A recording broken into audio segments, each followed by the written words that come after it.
Good afternoon, everybody. Good afternoon. Welcome again to our family meeting. My name is Craig, and glad to be here. I hope you all are doing well. And so tonight we're going to be talking about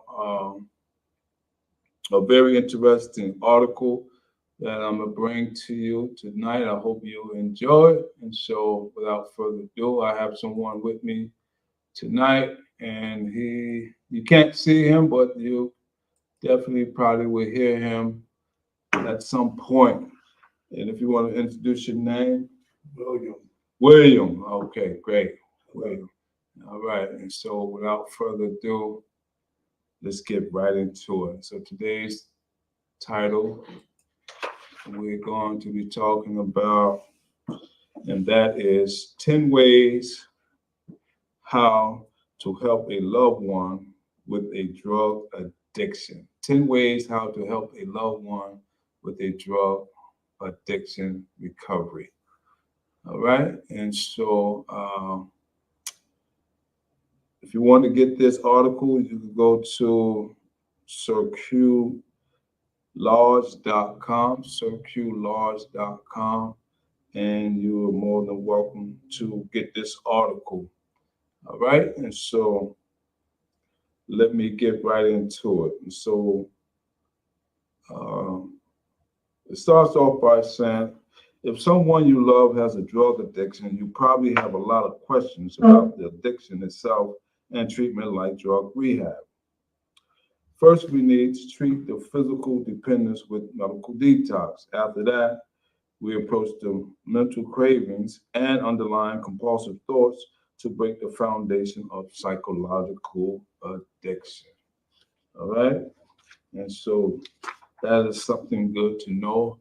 And so let's get into the first topic of discussion. That is, get educated about substance use disorders and addiction. All right?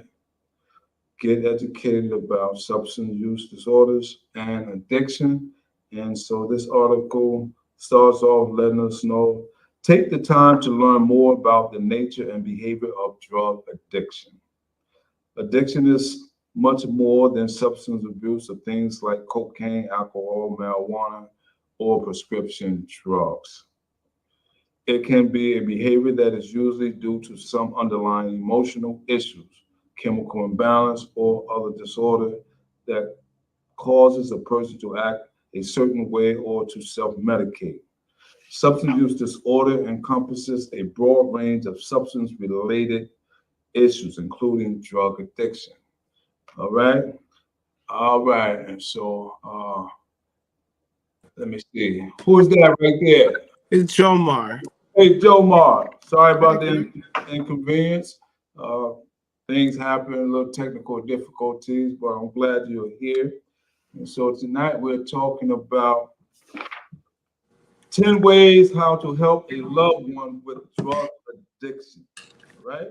And so the topic that I'm reading from now is, and this is from Get Educated About Substance Use Disorders and Addiction. All right. And so it says substance use disorders encompass a broad range of substance related issues, including drug addiction, highlighting the complexity and varied nature of addiction.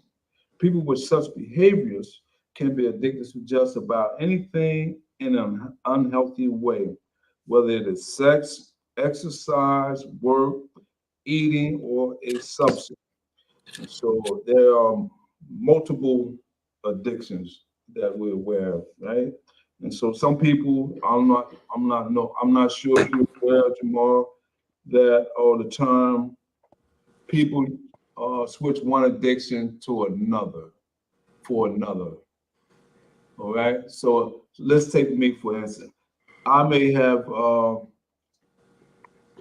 stopped drinking on alcohol and drugs, and I turn to eating. Now, eating or shopping, that can be my new addiction or drug of choice. Now, I don't know,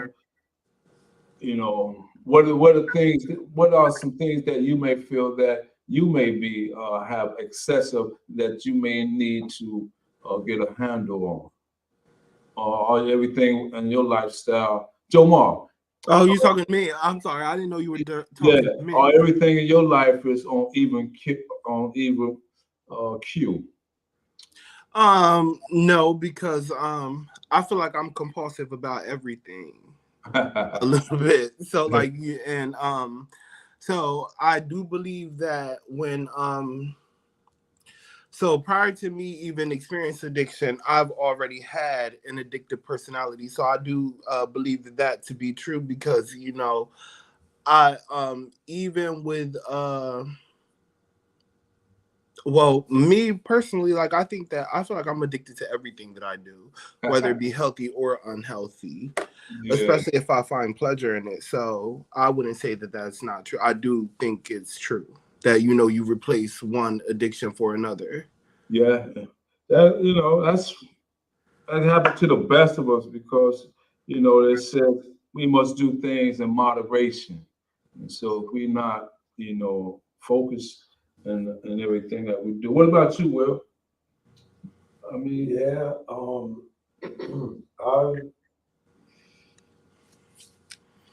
I, I think I got like tunnel vision. So it's if it's one, like he said, like Joe Moore said, if it's one, it doesn't have to be bad or good. It's if it's something that I zero in on, Yeah. that's what I'm putting where I'm putting my focus. A lot of your energy and in that particular area. Yeah. And so people are, we're human, so we have a tendency to do things overboard at times, but it's just a matter of having self-control. That's what I believe that we should focus on. So the article goes on to say when someone is addicted to something, there are often co-occurring disorders at play, such as depression, anxiety, bipolar, obsessive compulsiveness, or eating disorders.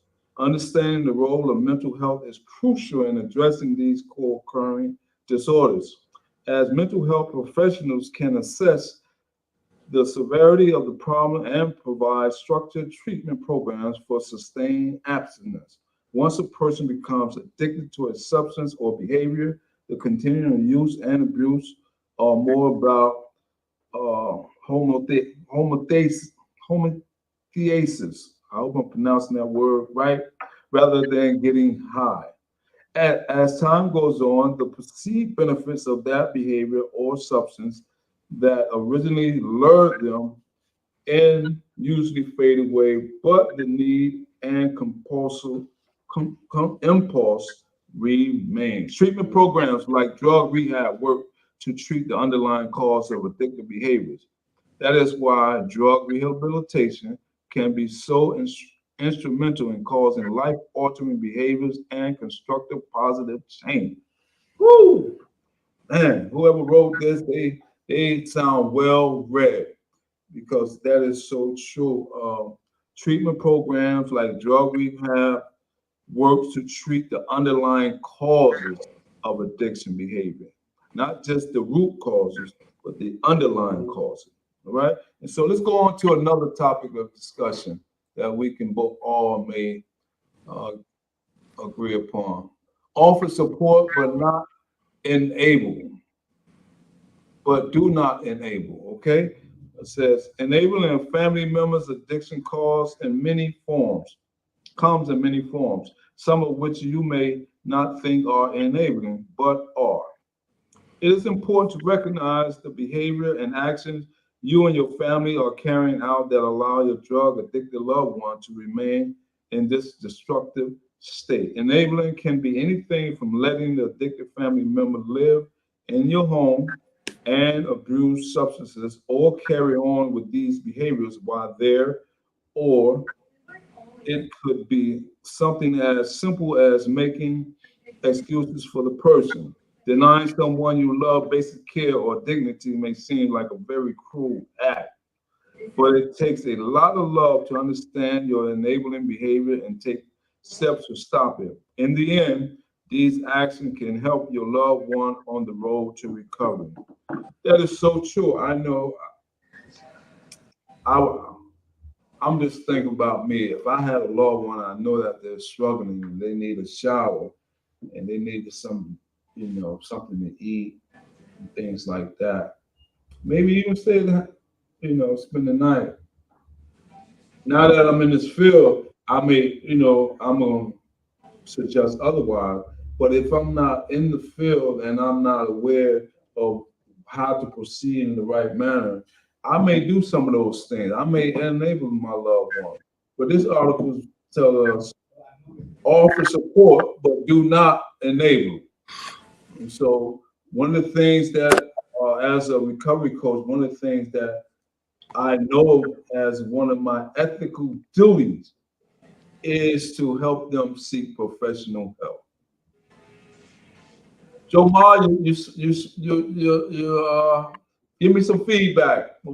So me personally, so I can't really relate to being denied somewhere to live or something like that. But I don't think that just giving them somewhere to live is enabling them, because how can we say that that the we need the basics, which would be some shelter, somewhere to live. I don't understand how that can be called enabling them, but that's also like a necessity. Like it's like, I don't know, I just don't think that that's enabling, but I do think that like, I don't know, like it's kind of weird for me, because like you can argue both points, and especially because like now that I'm clean and everything like that, I just see it differently. I don't feel like that I was ever enabled when I just like when I've always lived with my relatives, so like I can't really, like, I don't know how that would, I don't understand how that's considered enabling. Well, the article it states not only allowing them to live in your home. So it's that Well, and something else like no, included. while they are still using. So where would they be if they're not living? If prior to using they've already lived with you? So that's like saying to put them on the streets. And isn't the purpose of like these places is to get? I mean, I know that they need to be placed in like like the addicts. We need to be placed in places like places where we can get recovery. But if they're not ready to go, they're not ready. You can't just force somebody to do it. Like that was me. Like I feel like for me personally, what made me want to change was that I was at the lowest that I have ever saw myself, and I never foresaw that any of the addiction, and I never actually had to worry about not having somewhere to live throughout my addiction, because my family just didn't want to see me to the streets. But I didn't consider that enabling, because that's a basic necessity to have somewhere to live. Yeah. Well, I don't know. That's just me personally. Like addiction or no addiction, it's kind of weird to be like, oh, you're at your worst right now. Like you're an addict. Like I'm actively an addict and not at my worst. And I need somewhere to even attempt to recover, but you'll see me to the streets simply because. Like I don't think that's enabling. Well, I know there's tough choices. Good afternoon, Mr. Serrano. How you doing? How you doing? I'm doing good. I'm glad you logged on. Good. That's a tough decision to make, and so a lot of times we're talking about enabling, not to enable someone who are actively in their addiction to live and reside under our roof. Now the thing is with that is that we know the severity of fentanyl. We know that that is a serious substance, a serious drug, and we know that that can really take someone out of here.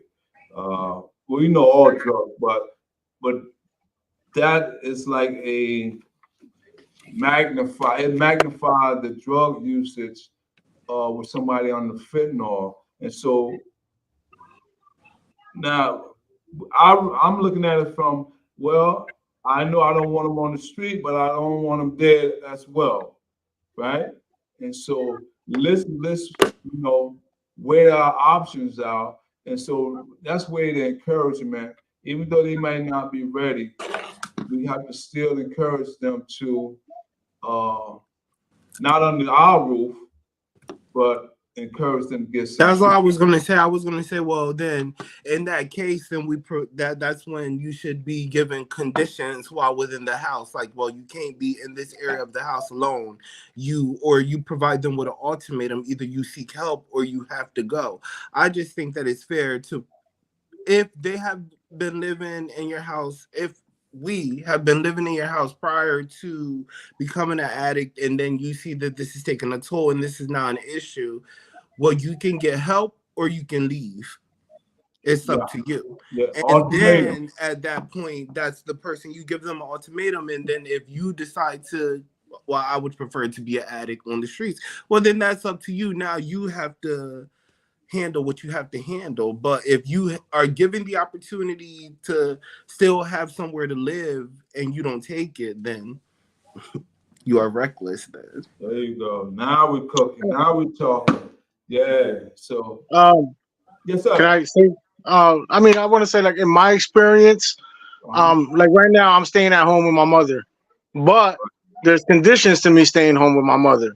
But in order for me to be able to stay here with my mother, I had to go through a lot. I had to go through, like, there's other options. Like when you're coming out of recovery, out of treatment or whatnot, I went to an Oxford house so I can learn living in a household, where it's sober people, meetings, and then as I rendered on to come to live with my mom, I followed that blueprint to where gotta be at home at a certain time, have to have a job, have to do certain things. My mom is Mama Bear. She loves me to death, but she had to tell me I had to leave because not enabling it. So is I always knew in the back of my head that was my crutch. I always knew I was going to have a place until she told me I wouldn't have a place here. I didn't straighten my life out. Nice. Yeah. That's good. I mean, both of y'all have valid points, and I like what Jomar said. I like what you said, Mr. Serrano. Both of y'all is right on point, because a lot of times we have to make tough decisions. Whether it's for us, for our own safety, and for the safety of others as well. So, good stuff. All right. Thanks for sharing.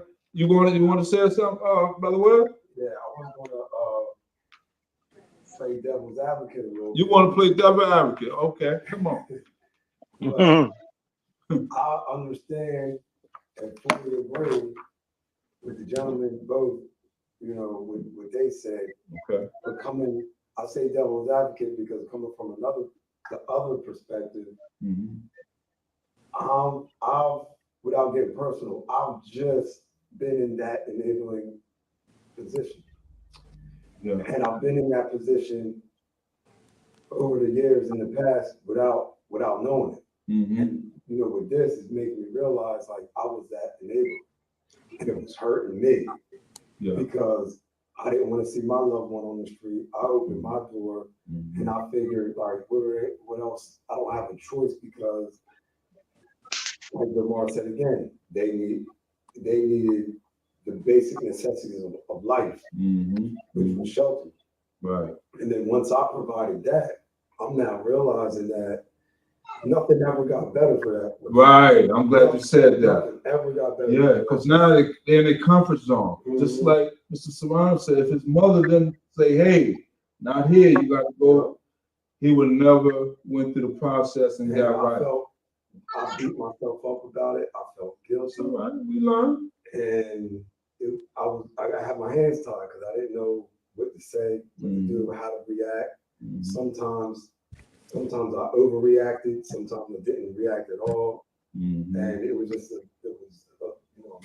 a learning lesson. Of course. All right. That's what we're here. That's why we're here. We're here to learn and get some good information. So the next topic, we're just going to move on a little bit because we're having some good, deep discussion. And so the next topic is avoid supporting the addiction financially. avoid supporting the addiction financially. The article says this is also a form of enabling and rears its head in different ways. When a drug addicted family member asks you for money, has you pay their bills, or even live in your home rent free, this may be enabling their addiction. Your loved one may give many reasons why they are asking you for money, but unfortunately, all paths likely lead to supporting the drug abuse financially. Wow.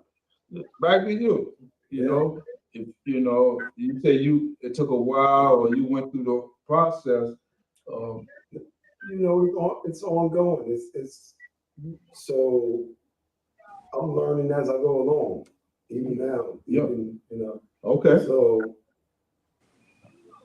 and this topic here, Uh-huh. let me get Really? $20 on Friday. Yeah. And it'll be something to where it hurts you, it hits your heart. Or my phone's getting cut off. It'll be something like detrimental. And you might say, it's only $20. See, one thing I learned when I was in addiction treatment, I went through the therapeutic program, that drug addiction is a mind-altering substance, so it's baffling, it's conning, conceiving, conniving, and so we want what we want When we want it. Exactly.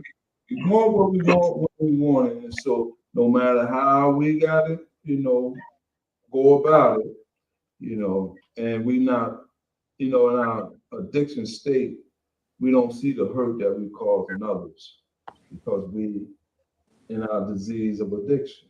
Mhm. You know what I mean? So just look at it from, being more mindful that a lot of times people will play on the family emotion or love, I call it low hanging fruit. low hanging fruit. I heard a preacher say that one day. Low hanging fruit. Yeah, easy accessible, right? And so anybody want to add to that financial part? I mean, I honestly agree. Like, the best method when it comes to, with anyone, when it comes to me personally, like, not like, I knew that I had an addiction to have to provide. Like, so I knew that I was an addict, so I always worked. But there would be times where my pride wouldn't let me ask my family for money, because obviously, although I used to try to hide it, it was very obvious, because like I was different. I became a different person. So for me personally, I just think that the best way to go about it when it comes to finances and everything like that, I would simply say no. Yeah. And then from there, if you want it, get it how you get it. Yeah, because especially if there is nieces and nephews involved, they'll play on your emotion. Well, Joey need such and such, or Lisa may need such and such, or whatever, And so, but to be stern in our position is very key. It's very key. This next one, if you want to say something, Mr. Saran, or you all No, right? I'm good. Good. This next one is going to make a lot of sense as well. Establish boundaries and stick to them. Establish boundaries and stick to them. Now, a lot of us, we may fall short to this, but something that we must consider. It says, once you have decided that you are no longer going to take part in your loved one's drug addiction, that you are no longer going to enable them because you love them, yourself, and your family too much, then you have to set boundaries. Coming to that point is probably one of the hardest things to do. Enforcing those boundaries is just as hard. First, make sure your boundaries are realistic. Are you serious about them? Are you really willing to follow through on any boundaries you set? All right. It says next, Knowing why you are setting boundaries is also important. If the boundary is set in the place to protect you and your family, that is a healthier motive than using the boundary to try and control or change the behavior of the addicted family member. Whatever boundary you set, know that your loved one may react to these boundaries in different ways, and it can be very emotional to stick to your guns. Wow. Now, this is where I think a lot of patients come in when it comes to dealing with confrontation, because a lot of times we know we're gonna come up with some resistance. I tell you to come in my house at 9 o'clock, be in here, and you come knocking on the door at 1 o'clock. Now we have an option. Either let the loved one in, or we say, come back tomorrow night when you get it right. The article says for us clearly to stick to our guns when it comes to setting boundaries, because now I know oftentimes when I was high, I'm quite sure my family was feeling uncomfortable, me walking around the house, unstable, all drunk or high. And so the article made mention of, if you want to protect you and your family, then we have to stick to our guns. Or what else does it says? That it is a healthy motive than using the boundaries to try and control. Or don't use it to control someone, but use it if you feel that you have to protect your family and your loved ones and yourself, because hey man, a lot of times, unbeknown to us, a lot of times people be frightened because if I'm looking space out it, if I'm jittery and I'm up all times at night while everybody else sleep, people gonna feel uncomfortable. And so, that's a tough decision. We just talk about finances, we just talk about enabling. Now we're talking about boundaries. And so with that said, anybody have anything before we close out? I think that with the boundaries, it's a two-way street. Okay.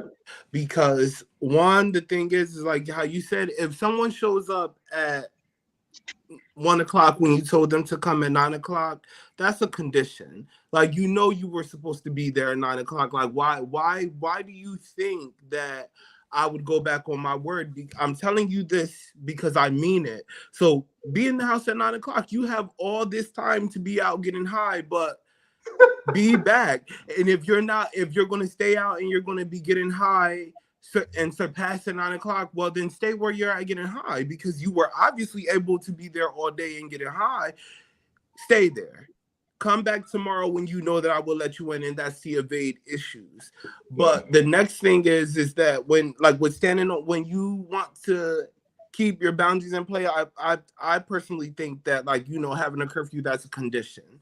But then when it comes to boundaries, when you set boundaries with someone, especially someone who's an addict, I would say be mindful, because this person will recover. And also, so me, I'm gonna speak personally. I know that we say that when you're under the influence, your mind is altered and everything like that. I was very mindful of the things that I did, so I knew that I was somewhere away from my family. I knew I tried to stay in places where I would avoid people who could go back and tell my family and things like that. But when I know for me personally, when there were people, when you treat like this, I'm at my worst right now, and you're treating me like shit. So I'm going to remember that, like you said, I forget what you said, but it ties to this. Like you said, I'm going to remember what you did to me when I was at my worst, when I get better. So don't expect that when I get better to have a continued relationship with me, because when I needed you the most, and me personally, I didn't ask you for it wasn't like I was asking you for anything financially or anything like that. You knew the lifestyle that I was living, and you shunned me simply because I was an addict. those type of people, and they feel in their own way that they're standing on their boundaries. Oh, I'm going to stay away from you because you're getting Yeah. high right now. That's, I don't really consider that a boundary, because I didn't give you a reason to put a boundary in play when I stayed away from you when I was high. So when Yeah. I recover and everything like that, I'm not going to be thankful because you set your boundaries and you stood on them. What was the reason for the boundary when I avoided you? You know what I'm saying? So I just think that that's a two-way street, that, that basically what I'm trying to say is that you can have your boundaries as my loved one that's there while I'm an addict, but also remember that I'm going to have mine when I recover, and I'll remember what you did to me. Right. Like, that's actually how I live my life right now. Like, like, because I can say this, like, there were people that knew what I was actively going through, but when I would just need someone to talk to, like, damn, I know that I've been doing this, but like, I'm really coming to my senses right now, so I'm calling you just to have you hear me, and you're avoiding me. And I wasn't even aware of the fact that you were avoiding me. I just realized the pattern, like, damn, every time I call this, you're not answering me. So, in your mind, you could be standing on your boundaries and everything like that. But in my mind, I'm thinking like, damn, you're treating me like shit, and I'm not asking you for nothing.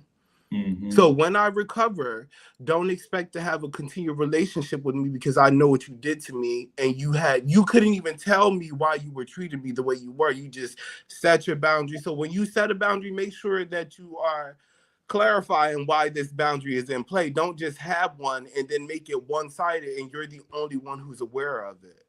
That's how I personally feel. Yeah, that's great, because the part that I believe you was speaking on was the control part as well.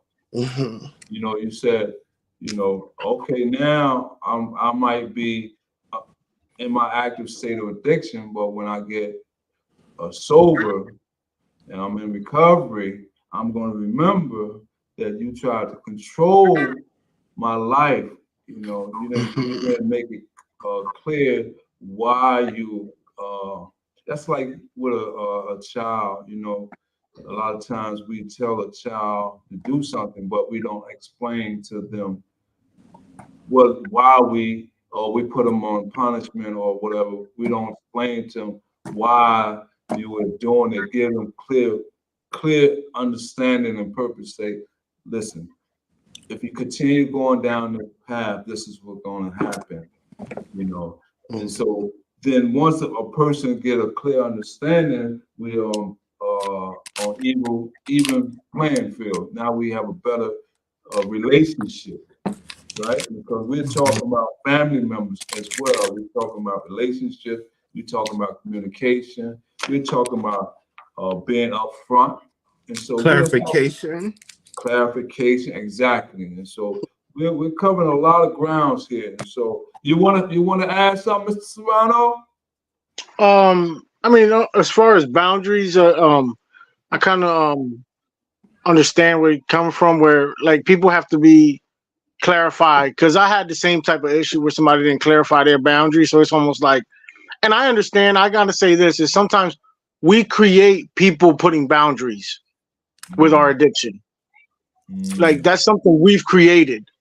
Our addiction has created, let's say that. And but I've gone through the same similar situation where somebody's like kind of ghosted me, and I'm like, oh, like, dude, like we were thinking, Steve, you're my son's godfather. You know what I mean?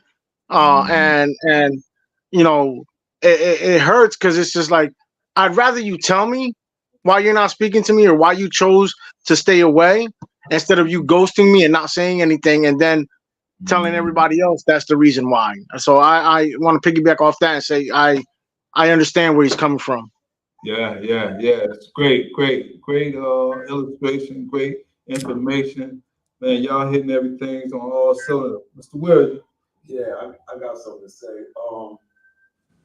So Jamar says it's a two-way street. I think it's not to take anything away from what he said, because he opened my eyes to a lot of things that I see now in a different way. But I believe it's more than a two-way street. Okay. And I also believe that sometimes, probably more times, boundaries are not for the addict, it's for the person. And I know the situation, like I said, it's more than a one-way street. This is just one boundary out of many in different areas. Living with a loved one that was addicted to a certain substance that makes them behave a certain way, they would go in my things, rearranging my cabinets in the yard, collecting trash and bringing it in the house, stuff that I threw out, a broken fan, I would throw it on the curb, it'll be back in my house. So, you know, that's going over boundaries. It's not, I'm not trying to control this person.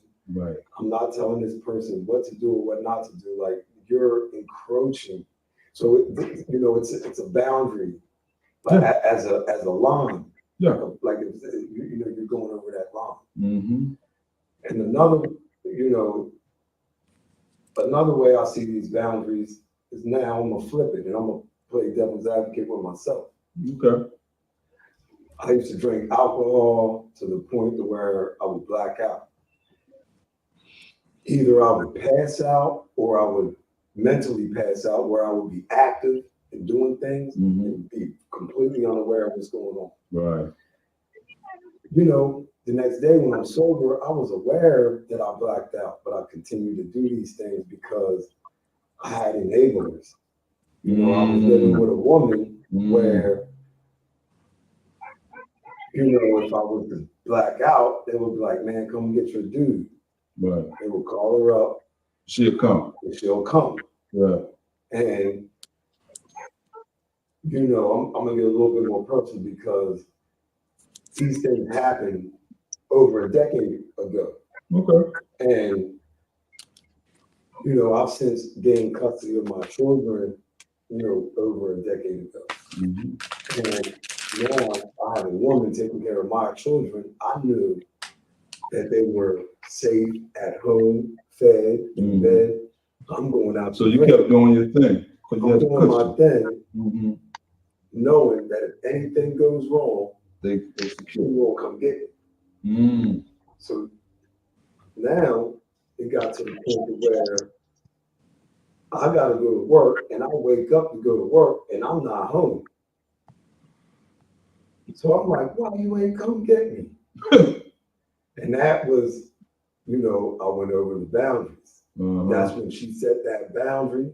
Yeah. And I realized that was a boundary there. Yeah. And I didn't go past that boundary again. Now that's back to the protect you and your family. Yeah. And so we all in agreement that those two aspects of boundaries need to be understood through clarity, right? So sometimes that's tough love, because I got the tough love. Okay. You know, when I realized they called her, you know, when I was in the act, come get him. Yeah. You know, he's back, because they already knew. They know he's adopted. it ain't gonna be long before you're back on the ground. That would go. Yeah. And so thank you everyone for sharing. It's been a great session, and until the next one. Sorry about that, Joe Mar. No problem. But I got you now. All right then. All right. Until next time, y'all stay safe and healthy. Thank you. You also.